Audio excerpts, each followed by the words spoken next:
بالله من الشيطان الرجيم. بسم الله الرحمن الرحيم. إنا كفيناك المستهزئين. وقال رسول الله صلى الله عليه وسلم وقال ولي من الأولياء حب الوطن من الإيمان أو كما قال رسول الله صلى الله عليه وسلم.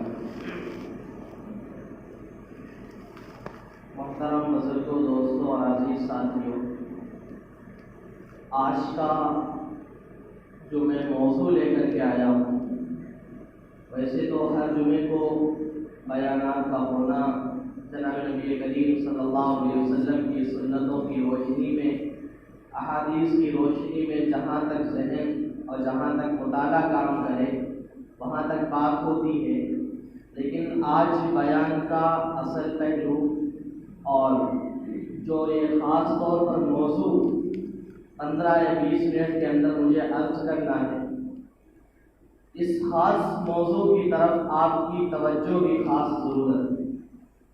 توجہ کی بھی ضرورت ہے، اور وہ موضوع آج کے ہمارے دور، آج کا ہمارا حالات اور آئندہ آنے والے 4-5 دن کے بعد میں ایک اہم فیصلہ جو کہ مسلمانوں کی عزت کا اور یہ کہہ لیجیے کہ ہمارے دھرم کے اعتبار سے بھی اپنی فرضیت کا اور غیروں کے اعتبار سے اگر دیکھیں تو اس ہمارے وطن اور اس ملک کے اندر امن کا اور محبت کا اور مساوات کا پیغام دینا. 2 پہلو ہیں اسلام کے. ایک اسلام کا پہلو تو یہ کہتا ہے کہ اپنے دھرم کی، اسلام کی، اپنے مذہب کی حفاظت اور اس کے مطابق عمل کرنے کی انسان کوشش کرے. دوسری طرف اسلام یہ بھی کہتا ہے کہ اتنا اس طریقے پر تم عمل کرو، اسلام کی شاخوں پر، اسلام کے شعبوں پر اور ایمان کے جزیات پر، ایمان کے بتائے ہوئے طریقوں پر، کہ دوسرے کی آستھا اور دوسرے کے دھرم کو ذرا سے بھی ٹھیس نہ پہنچے. اسلام نے جہاں تک اپنی حفاظت کا اور مسلمانوں کے اعتبار سے حفاظت کا اسلام کے اندر اس کی تعلیمات تھیں، اسی اعتبار سے غیروں کے ساتھ بھی مسلمانوں کے ہمدردی کرنے کی، مسلمانوں کے تعلقات کو استوار یعنی ہموار بنانے کی، امن کے ماحول کو قائم رکھنے کی اور وطنیت کے ثبوت دینے کی بھی اسلام بھی یہ تعلیم دیتا ہے. بس یہ نہیں کہ ہم مسلمان ہو گئے تو اتنی بھی ہمارے اندر کٹر پنتھی آ گئی کہ ہم دوسرے کی بھی دھرم کی عزت نہ کریں، یا دوسرے کے ہم دھرم کی حفاظت نہ کریں، یا ہم کوئی بھی کسی بھی اعتبار سے ہو ہم اس کے اوپر کیچڑ اٹھا لیں، یا دوسرے کی کسی بھی دھرم سے تعلق رکھنے والا ہو اس دھرم سے تعلق رکھنے والوں پر ہم اپنے غصے کا اظہار کریں یا اس طریقے سے ماحول کو خراب کریں. اسلام یہ نہیں سکھلاتا ہے. اسلام خود کہتا ہے کہ اسلام نام ہے امن پسندی کا. اللہ کے پیغمبر علیہ السلام کی تعریف پر غور کرو گے تو اسلام کی حقانیت کا پتہ چلے گا. ہم پیچھے جاتے ہیں اللہ کے پیغمبر علیہ السلام کی زندگی کی طرف. فتح مکہ سے پہلے مکہ جو فتح ہوا ہے وہ سن 8 ہجری میں فتح ہوا. اس سے پہلے کا ہم زمانہ اگر دیکھتے ہیں، جناب نبی کریم صلی اللہ علیہ وسلم پر ظلم و تشدد کے وہ پہاڑ توڑے ہیں کفار نے کہ اللہ کے پیغمبر علیہ السلام کے اوپر قرآن لانے والا فرشتہ حضرت جبرائیل علیہ السلام بھی آ کر کے یہ کہتا ہے اللہ کے پیغمبر سے کہ اللہ کے پیغمبر، اللہ رب العزت کا آسمان بھی آپ کے اوپر جو کفار نے ظلم اور یہ تشدد اختیار کر رکھا ہے اس کی وجہ سے وہ بھی لرزنے لگا ہے، زمین بھی تھرتھرانے لگی ہے. میں پہاڑوں کا فرشتہ لے کر کے آپ کے پاس آ گیا ہوں. پہاڑوں کا فرشتہ کہتا ہے اُقْبِضُ عَلَيْهِمُ الْأَشْقَبَيْنِ کہ میں دونوں پہاڑوں کو اس طور پر ملا دوں گا کہ اللہ کے پیغمبر آپ کے اوپر جو ظلم و تشدد کرنے والے ہیں تو ان کا میں ملیا میٹ کر دوں، ان کا کوئی نام لیوا نہ رہے گا، ان کا ریزہ میں کر دوں. اللہ کے پیغمبر علیہ السلام کی اسلام کے اعتبار سے وہ پہلی بھی تعلیم کی اور یہی بھی آج تعلیم ہم کو بھی ہے۔ اور وہ پہلی تعلیم کیا تھی؟ اللہ کے پیغمبر علیہ السلام نے ارشاد فرمایا تھا کہ جبرائیل واپس چلے جاؤ، تمہیں تو یہ دنیا کے حالات دکھتے ہیں لیکن تمہیں یہ نہیں دکھتا کہ وما ارسلناک الا رحمۃ للعالمین، کہ اللہ رب العزت نے ہم کو سارے جہان کے لیے رحمت بنا کر کے بھیجا ہے۔ میں کسی کے لیے بد دعا کرنے کے لیے نہیں آیا ہوں، کوئی مجھے لاکھ ستائے، لاکھ پریشان کرے، لاکھ پتھر برسائے، میرے اوپر میرے سر کو زخمی کر دے، لیکن اللہ کے پیغمبر علیہ السلام نے اس بات کا ثبوت بھی دیا اور خود امت کو بھی تعلیم دی ہے کہ جہاں تک ہو سکتا ہے کوئی دوسرا مذہب کا اگر تم کو کسی اعتبار سے تکلیف پہنچاتا ہے تو اس کو اللہ کے پیغمبر علیہ السلام نے پہلے صبر کرنے کی تلقین دی۔ اللہ کے پیغمبر علیہ السلام نے پہلے صبر کیا ہے، اس کے بعد میں پھر وہ زمانہ آتا ہے کہ جب فتح مکہ ہوا، فتح مکہ کے بعد میں اللہ کے پیغمبر علیہ السلام جب مدینے آئے، مدینے آنے کے بعد میں پھر وہی کہ جو ستانے والے تھے، جو ظلم کو تشدد کے اعتبار سے لوگوں کو ہر قسم کے اعتبار سے ذلیل کرنے والے لوگ تھے، وہی آئے، وہی آ کر کے اسلام کو انہوں نے قبول کر لیا۔ تو اسلام یہ حقانیت بتلاتا ہے کہ اگر ہمارے تھوڑا سا جھکنے کے بعد میں معاملہ ہموار ہو جاتا ہے، معاملہ سوار ہو جاتا ہے، معاملہ بنتا ہے تو اس کو بنا لیا جائے۔ اسلام یہی ہم کو شہادت دیتا ہے۔ اللہ کے پیغمبر علیہ السلام کے سامنے منافقین بھی تھے، اللہ کے پیغمبر علیہ السلام کو منافق ہونا سب کا پتہ تھا کہ کون شخص منافق ہے، کون شخص کافر ہے۔ اللہ کے پیغمبر علیہ السلام کے سامنے یہودی بھی تھے، لیکن کبھی بھی کوئی بھی کسی بھی دھرم کا ماننے والا تھا، کسی بھی مذہب کو فالو کرنے والا تھا، اللہ کے پیغمبر علیہ السلام نے کبھی بھی کسی کے مذہب کی جو آستھا تھی اس کو کبھی بھی ٹھیس نہیں پہنچائی، اور یہی امت کو بھی یہی تعلیم دی ہے۔ کیونکہ اسلام کیسے پھیلے گا؟ اسلام تشدد پرست نہیں ہے، اور اسلام جو ہے سختی کے ساتھ نہیں، اسلام نرم ہے، اور اسلام امن کو چاہتا ہے، اسلام امن پسندی ہے۔ اسی وجہ سے میں نے آیت کریمہ پڑھی انا کفیناک المستہزئین، ایسے حالات کے اندر جیسے کہ آج ہمارے سامنے حالات آ گئے، کسی بھی اعتبار کی آپ اپنے اندر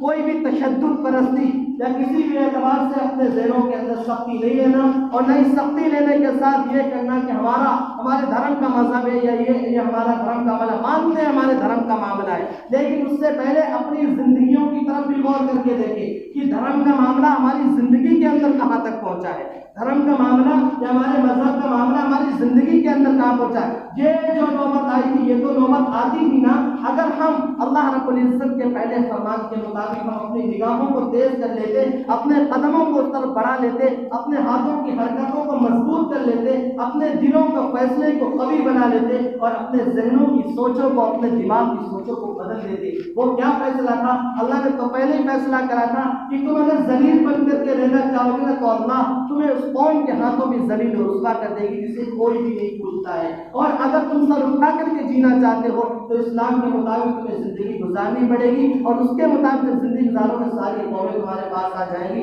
ساری نیچے آ جائیں گی۔ بہرحال ہمیں کرنا کیا ہے؟ بس 2-4 منٹ میں یہ بات عرض کرنا ہے۔ کل نور پور جو میٹنگ ہوئی تھی، حضرت علماء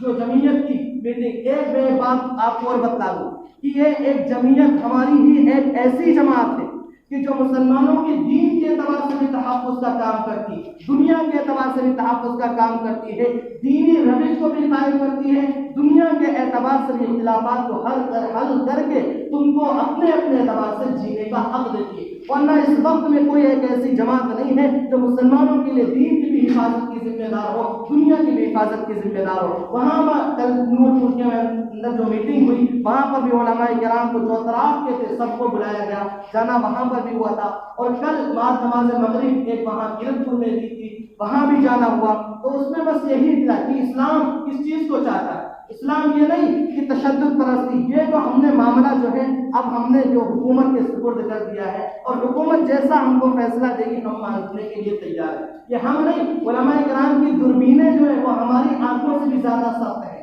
وہ ان کی دوربینیں جو ہماری ذہنوں کی جو کنڈیشن ہے اس کنڈیشن سے بھی زیادہ تیز رفتار سے کام کرتی ہے۔ ہماری اگر سوچ 11 ڈگری کام کرتی ہے تو ان کی سوچ جو ہے 100 کے اوپر جاتی ہے، اور وہ جو سوچتے ہیں وہ اسی لیے حضرت مولانا اشرف علی صاحب تھانوی رحمۃ اللہ نظر اللہ عنہ نے کبھی کہا تھا کہ مسلمانوں سدھر جاؤ کہ اسرائیل کے بارے میں کہا تھا کہ مسلمانوں سدھر جاؤ اور کبھی بھی کسی اعتبار سے ان کو تھوڑی سی زمین نہ دینا، ورنہ وہ حالات تمہیں دیکھنے پڑیں گے کہ دمشق کی جو جامع مسجد ہے فلسطین کے اندر بیت المقدس جو ہے اس سے تم ہاتھ دھو بیٹھو گے۔ اور آج ہمارے حالات وہی ہے کہ ہم نہیں سمجھتے تھے اس وقت میں، ہم نہیں سمجھتے تھے، لیکن آج کیا حالات دیکھتے ہو فلسطین کے نہیں پتہ ہے، پتہ کیسے ہوں گے؟ کھانے پینے سے مطلب ہے، نہ تو ہمارے اپنے دھرم سے تعلق ہے نہ ہی کسی اور کے۔ کیا مسلمان اسلام کہنا کیا چاہتا ہے، سکھلانا کیا چاہتا ہے، اور سکھلائیں گے کیسے؟ بھاگتے پھروں گے، برا مت ماننا، ڈنگروں کی طریقے سے بھی، اس سے بھی بدتر زندگی ہے ہماری، اس سے بھی بدتر زندگی۔ اس حالات کے اندر بھی حضرت مولانا فرما رہے تھے سید ارشد رشیدی صاحب، اس وقت کے اندر بھی، اس دور میں بھی اگر تم نے اللہ کے سامنے اپنی پیشانی کو، اپنی جبی کو سامنے نہ ڈالا تو وہ حالات دور نہیں ہے جیسے غیروں کے حالات ہوئے ہیں، اس سے پہلے کے حالات میں۔ اس وقت میں ضرورت ہے کہیں نہیں جانے کی، کسی بھی اعتبار سے کہیں نہیں جانے، صرف اللہ کے سامنے جھکنے کی ضرورت ہے۔ نہیں سمجھ میں آتا، سمجھ میں جب آئے گا جب ایمان سے ہاتھ دھو بیٹھو گے، مرتد ہو جاؤ گے، ایمان سے ہاتھ دھونے بیٹھنے کے بعد میں تمہاری زندگی یہاں پہ بھی خسارے میں ہوگی اور وہاں پہ بھی خسارے میں ہوگی۔ نہیں سمجھ میں آ رہا ہے؟ اللہ کے پیغمبر علیہ السلام کی ہدایت تھی، کوئی بھی ہو سب سے پہلے اسلام جو ہے غیروں کا خیال رکھنے کے بعد میں اپنی تعلیم کو دیتا ہے، اپنی تعلیم بعد میں دیتا ہے، پہلے غیروں کا خیال اسلام نے رکھا ہے۔ اور اسلام جو صحیح حقیقت میں ماننے والے کبھی بھی کسی اعتبار سے غیروں کو نہ تو گالیاں دیں یا نہ کسی اعتبار سے غلط پوسٹ کریں، نہ اپنے انسٹاگرام، فیس بک یا واٹس ایپ کے ذریعے سے کوئی غلط مسئلہ ان کو بتلا دے، تاکہ یہ ایک انتشار کا جو ماحول ہوتا ہے۔ اللہ کے نبی نے فرمایا کہ دو لوگ ہوتے ہیں، اگر دو میں آپس میں بات چیت ہو جاتی ہے، ایک زور سے بول رہا ہے تو ایک خاموش ہو جائے، معاملہ ختم ہو جاتا ہے۔ اگر دونوں طول پکڑیں گے، دونوں طول پکڑے تو معاملہ جو ہے بڑھتا چلا جاتا ہے۔ اللہ کے نبی علیہ السلام نے اسلام کے اندر اقدام کرنے کی اجازت نہیں دی، ہماری طرف سے ہم پہل کرنے لگے، ان سے لڑائی جھگڑا کرنے کو اجازت نہیں دی گئی ہے۔ ہاں جب جان پر آ پڑتی ہے، بالکل معاملہ ختم ہے، مسلمانوں کا بالکل ملیامت ہے، دین کے اعتبار سے بھی نقصان ہے، تب بحث مجبوری یعنی کہ 99 سب کچھ صبر کرنے کے بعد میں پھر ایک بات میں اس کو اجازت دی جاتی ہے، وہ دوسرا معاملہ ہے۔ لیکن اس وقت میں کیا ہے؟ فرمایا کہ اس وقت میں مسلمانوں کو چاہیے کہ جو قرآن کی تلاوت کرنے والے لوگ ہیں، سب سے پہلے یہ چاہیے کہ اللہ کے سامنے اپنی پیشانی کو رگڑیں، اللہ کے سامنے اپنے آپ کو جھکا لیں۔ ادھر ادھر بطولے بازی کرنا یہ مسلمان کا شیوا نہیں ہے۔ انسان کے پاس میں، اب مسلمانوں کے پاس میں لمبی لمبی صرف باتیں ہیں، صرف باتیں، لیکن جب آپ کرتی نا تو ایسے بانٹتے جیسے بگڑنے والے گدھے بانٹتے۔ یہ صرف بطولے بازی کرنا بند کر دے۔ فرمایا کہ بطولے بازی کرنے والے پہلے بھی ان کا کچھ نہ ہوا اور آج بھی ان کو کوئی پرسان حال نہیں ہے، بطولے بازی ختم کر دیں۔ اور یہ فیس بک اور جتنے بھی ہیں اس کا چلانے والے لوگ، سب سے پہلی ہدایت، اب میں اس ہدایت کی طرف آتا ہوں کہ سب سے پہلے انہوں نے ہدایت یہ دی ہے کہ اپنے موبائل کو، جو ہمارا نوجوان ہے، بہت ساری پوسٹیں اس موقع پر ایسی آئیں گی کہ اس سے مسلمان کو لگتا ہے کہ ہمارے ایمان کے اوپر ڈالا۔ بس ایسے وقت میں صبر کے ساتھ میں کام لیں، اور اگر کوئی آدمی بھی ہے تو اس کو نہ لائک کریں، نہ ہی اس کو شیئر کریں، اور نہ ہی اس کے اوپر کمنٹس لکھیں۔ ہمارا نوجوان ہے وہ اسلام کے خلاف ہے، بس فوراً اس میں کیا کرنا؟ یہ ایک فرقہ پرست تنظیم ایسی بھی ہے کہ جو مسلمانوں اور لوگوں کے درمیان میں چاہتی ہے کہ لڑائی ہو، جھگڑا ہو، آپس کا انتشار ہو، آپس کے اندر یہ ایسے اقدامات ہو کہ اب یہ مسلمانوں کا جو دھیرے دھیرے رویہ ہے، اب حکومت کے پاس میں جائے، مسلمانوں کو بالکل حکومت سے کوئی ایسا بل پاس ہو کہ مسلمانوں کی جو ہے اصلی کو ختم ہو جائے، تو ایسے ہی چاہتی ہے۔ فرمایا کہ سب سے پہلی ہدایت یہ ہے کہ موبائل پر کوئی بھی آتی ہے دیکھتے رہیں، کچھ پوسٹ نہ کریں۔ کل کی انہوں نے خبر بتائی اور آج بھی صبح فون آیا، کل کی خبر میں انہوں نے بتایا کہ تقریباً 3200 لوگ صرف واٹس ایپ کے اوپر غلط چیٹ کرنے کی وجہ سے پولیس نے اٹھائے ہیں۔ اور اس کے بعد میں آج صبح کی خبر تھی کہ 6900 اور کچھ لوگوں کے بارے میں خبر ہے کہ ان کو اٹھایا گیا۔ مسلمانوں خوشحالی کے لوگوں، ہر امام کو یہ ہدایت دی گئی تھی وہاں پر کہ اگر نہیں ہے تو امام صاحب سے بھی میں نے بذریعہ فون بتلا دیا تھا، اور انہوں نے پرچہ بھی بھیجا ہے، وہ پرچہ میں بھی آپ کو پڑھ کر کے سناؤں گا کہ ان کو ہدایت کیا ہے، وہ انہوں نے بتلایا بھی تھا۔ تو ہدایت یہ دی گئی کہ سب سے پہلے اس وقت میں اگر اپنے موبائل کے انٹرنیٹ کو بند بھی کر دیا جائے تو کوئی بات نہیں، جب تک کہ فیصلہ نہ آئے، 17 تاریخ سے پہلے فیصلہ آنا ہے، اس سے پہلے اور کسی بھی اعتبار کوئی کچھ بھی کہے، کسی بھی اعتبار اس وقت میں صبر کو ماحول رکھنا ہے، صبر کو قائم رکھنا ہے، اور کسی بھی اعتبار سے کوئی غلط پوسٹ نہیں کرنی، کیونکہ اللہ کے پیغمبر علیہ السلام کی ہدایت کی کہ ایسے حالات آ جاتے ہیں تو یا تو مسلمان پہ آپ کا فیصلہ آتا ہے، فرمایا گیا کہ صبر کرو ایسے موقع پر،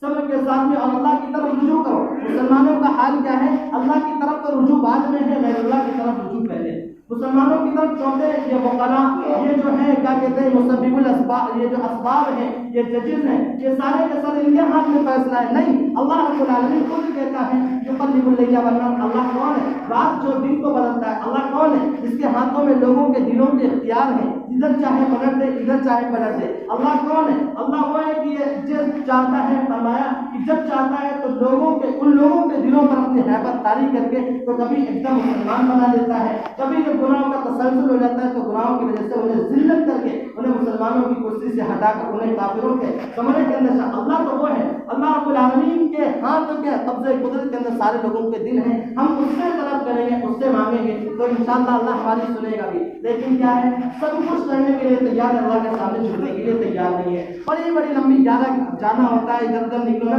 تو 11 بجے تک گھروں کے اندر ٹیلی ویژن چلتے ہیں، وہاں ہو گیا فلاں وہاں ہو گیا، ایسا لگتا ہے ساری کی ساری ذمہ داری انہیں کے گھروں پر ہے۔ سننا بھی ضروری ہے، حالات کا جائز لینا بھی حالات کے اعتبار سے فرض ہے، لیکن اس سے پہلے فرض اس سے بڑا ہے، حالات بنائے کس نے؟ حالات آئے کی وجہ سے، حالات کا جو انسان کو موڑنا ہے وہ کس کے قبضے کے اندر ہے، وہ تو ہم کبھی سوچتے نہیں ہیں۔ جو سوچتے ہیں کہ اللہ کی نعمت ہے اس کو کھا لو، اللہ کی نعمت کو پیدا کرنے والا کون ہے؟ ہم تھوڑا سا غور کریں گے، اللہ رب العالمین نے زمین کس لیے بنائی جس کے اندر ہم کھاتے پیتے ہیں؟ اللہ کے احسان فراموش ہے ہم، اس کی وجہ سے ہمارے سامنے حالات آتے ہیں۔ فرمایا ایک چھوٹا سا وظیفہ انہوں نے فرمایا کہ انا کفیناک المستہزئین، ہر چھوٹا بڑا یہ بچہ ہے اس کو وظیفہ اپنی زبان پر رکھ لے اور اس کو گھروں کے اندر بھی ہدایت دے۔ فرمایا کہ جو لوگ قرآن کریم کی تلاوت کرنے والے لوگ ہیں، پڑھے لکھے لوگ ہیں، قرآن کریم پڑھتے ہیں، تو انہیں سب سے پہلے چاہیے کہ صبح اٹھنے کے بعد جو تلاوت کا جن کا معمول ہے گھروں پر بھی ہدایت دے۔ اس سورہ نوح کی 29ویں پارے کے اندر ہے، 29ویں پارے بالکل آدھے کے اوپر، انا ارسلنا نوحا الی قومہ، آدھے پارے کے پاس بالکل سورہ نوح ہے، ایک سورت ہے، تقریباً 2 یا 1.5 صفحے کی 2.5 صفحے کی ہے، تو اس کی تلاوت کو معمول بنا لے اور اس کے بعد میں اللہ سے دعا کریں، اللہ سے دعا کریں۔ فرمایا پھر اس کے بعد میں کہ انا کفیناک المستہزئین، جو قرآن پاک پڑھنے والے نہیں ہیں، چلتے پھرتے پڑھنے والے بھی لوگ ہیں، تو اس کا فرد رکھیں، کیا ہے؟ انا کفیناک المستہزئین، انا کفیناک المستہزئین چھوٹا سا ہے، لیکن ہمیں لمبے لمبے گانے اور لمبے لمبے جو ہے ڈائلاگ یاد ہو سکتے ہیں۔ یہ قرآن کی چھوٹی سی آیت جو کہ ہمارا دین بھی بنا دے اور آخرت بھی ہماری سمجھ، یہ یاد نہیں ہوگی، ابھی سن لینا کچھ نماز کے بعد میں۔ اور اسلام کے تحفظ کی بات کرو کہ اسلام کا تحفظ بطور بازی سے ہمارے پاس میں اسلام کے تحفظ کی بات کرنا تو بھی پتہ چلے گا کہ ابھی جب جمعہ کی نماز ہوگی نا، صرف فرض امام 2 رکعت پڑھائے گا، 2 رکعت کے بعد میں ایسے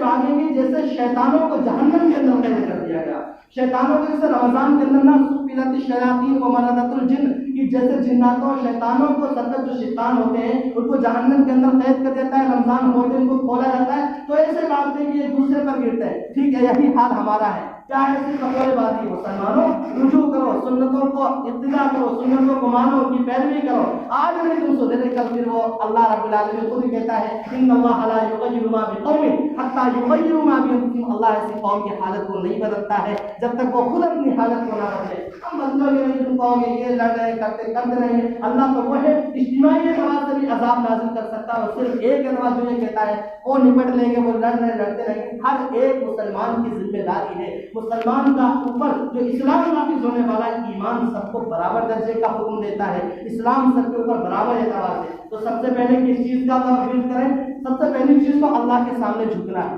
جھکیں گے انشاءاللہ، اور اس کے بعد میں نماز کی پابندگی کرنی ہے۔ یہ مسلمان صرف جمعے کے نمازی، اس کے بعد کے شرابی اور عیاری مکاری کرتے، پھر اس کے بعد اس سے پہلے سمجھ میں نہیں آتا کہاں کے مسلمان ہیں۔ مسلمانوں پنج وقتہ نماز واجبات کا اہتمام کرو، ورنہ پھر وہ حالات آ جائیں گے کہ ہم جس کو سوچ بھی نہیں سکتے تھے۔ انا کفیناک المستہزئین، چھوٹی سی دعا، چھوٹا سا ورد، دین کے اعتبار سے بھی کامیابی، دنیا کے اعتبار سے بھی ہماری حفاظت کا واسطہ اللہ لے لے گا۔ انا کفیناک المستہزئین۔ دوسری چیز کیا ہے؟ جو قرآن کریم کی تلاوت کرنے والے لوگ ہیں وہ سورہ نوح کی تلاوت کریں، انا ارسلنا نوحا، اس کے بعد میں اللہ رب العزت سے وہاں کے خوشگوار اسلام کے تحفظ، ان کی بقا، مسلمانوں کے تحفظ کے لیے دعا کریں۔ اور تیسری چیز فرمائی کسی کو نہیں آئے تو کم از کم سورہ وہ کیا کہتے ہیں، لا الہ الا انت سبحانک انی کنت من الظالمین، لا الہ الا انت سبحانک انی کنت من الظالمین۔ اگر ہم اللہ سے اتنی نو لگا دیں تو اللہ رب العالمین نہ جانے ہمارے لیے کیسے ہمارے حق میں فیصلے کر دے گا۔ اور پھر آخر میں بات فرمائی کہ اگر فیصلہ